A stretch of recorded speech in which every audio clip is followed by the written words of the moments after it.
Les mystères joyeux. Chapitre 3. Des vertus et des offices d'un bon serviteur de Marie. Petit 1. Vertu intérieure du cœur. Voulez-vous faire toujours ce qui plaît à Marie? Soyez humble, patient, chaste et réservé en tout, plein de mansuétude, homme d'intérieur rempli de zèle, peu versé au dehors, recueilli. Lisez souvent, souvent écrivez, et plus souvent, priez. Le service de Marie ne doit pas vous paraître ni long ni pénible, mais au contraire, toujours délectable, toujours plein d'allégresse et toujours empressé. Servir de cœur et d'esprit une telle maîtresse est toujours œuvre pie et utile au salut. Les plus faibles hommages sont agréés par elle, à l'égal des plus solennels, quand ils sont offerts avec amour, avec spontanéité, avec dévotion. Elle sait que nous ne pouvons donner beaucoup, et elle ne requiert pas de ses fils des choses impossibles.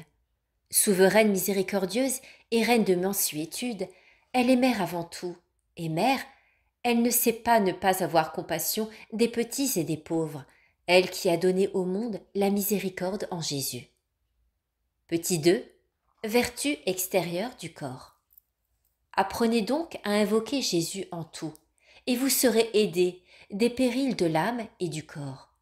Ayez toujours Jésus au cœur dans l'allégresse, vous ne serez jamais noyés par l'humaine détresse. Dites souvent l'Ave, vous y trouverez joie et paix. Aucune prière n'est plus belle que le pater, aucune n'est plus suave et plus douce que l'Ave. Priez comme pria l'ange devant Marie, travaillez comme travaille un serviteur fidèle, et vous aurez au ciel votre couronne et votre page. Celui qui sait nourrir son âme de prière, celui qui sait prier avec les textes sacrés, ne connaîtra jamais l'aridité dans la dévotion. Attachez ainsi à toujours avoir en honneur les noms de Jésus et Marie sur les lèvres et dans le cœur.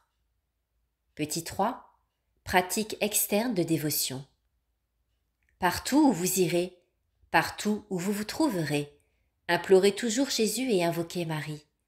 Ayez comme règle de vie et comme appel de secours cette pieuse invocation. Dirigez, ô mon Dieu, dirigez toujours ma voix en votre présence. Bien toujours agit et toujours bien se porte celui qui dans son cœur Jésus et Marie porte. Chantez ces deux noms, chantez-les dans vos cœurs, chantez-les sur vos lèvres, chantez-les sur vos mains. Que vos regards les prient, que vos yeux les implorent, que vos bras les serrent, que vos genoux les adorent. Petit 4. Prière pour demander la consolation dans les peines. Ô Marie, ô Mère pleine de miséricorde, recevez près de vous votre serviteur errant, sans consolation, au milieu de ses tribulations.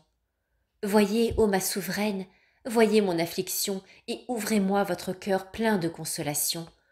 Voici que je clame et je prie en détresse, et ne veux ne m'éloigner ni vous abandonner jusqu'à ce que vous ayez eu pitié de moi. Je sais, ô Mère, votre incomparable suavité. Je sais l'élan maternel de votre cœur divin.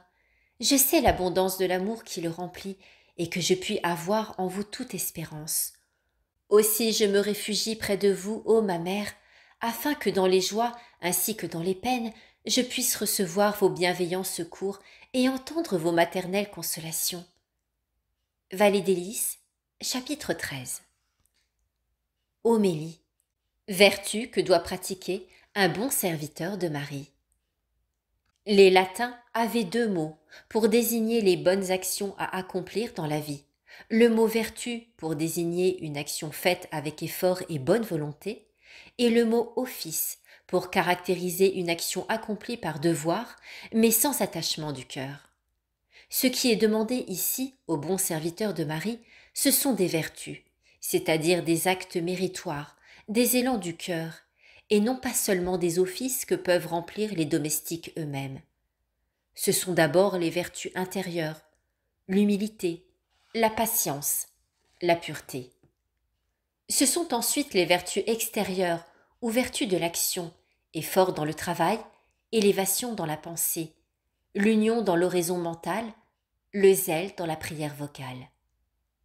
Ces vertus réunies doivent animer toutes les pratiques de dévotion, si nous voulons que ces pratiques soient des actes spirituels de vertu méritoire et non pas seulement des offices matériels de travail rémunérés. Ainsi agissait Marie, ainsi devons-nous agir nous-mêmes. Le serviteur demande donc à Marie, qui est une mère et un modèle, de l'aider dans ce travail et de le consoler au milieu des difficultés du travail. Méditation de la vie active. La vie est comme un feu, elle ne se conserve qu'en se communiquant. Les anciens la représentaient par une flamme, et c'est bien en effet la vérité. Pour vivre, il faut agir. La vie active suppose la volonté et l'effort. Marie a connu et pratiqué cette vie comme l'ont pratiqué tous les saints. La vie qui s'écoule toute seule désenchante et engendre l'ennui. Taedium vitae. Malheur à l'âme qui se laisse vivre sans s'élever. Celui-là aura le plus vécu, qui aura le plus agi, par son cœur, par son âme et par son corps, par l'amour, par la pensée et par les œuvres. Est-il pour cela plus modèle que Marie au temple, à Nazareth, au calvaire, chez Saint Jean? Tel a vécu longtemps, qui a peu vécu, dit un sage. Vivons donc comme Marie et avec Marie. Pratique. Ne point passer un jour sans accomplir un effort, au moins sur une petite chose. Pensez. La vie tiède est une vie fade, vivez comme Marie. Aspice Mariam contemplare et mirare.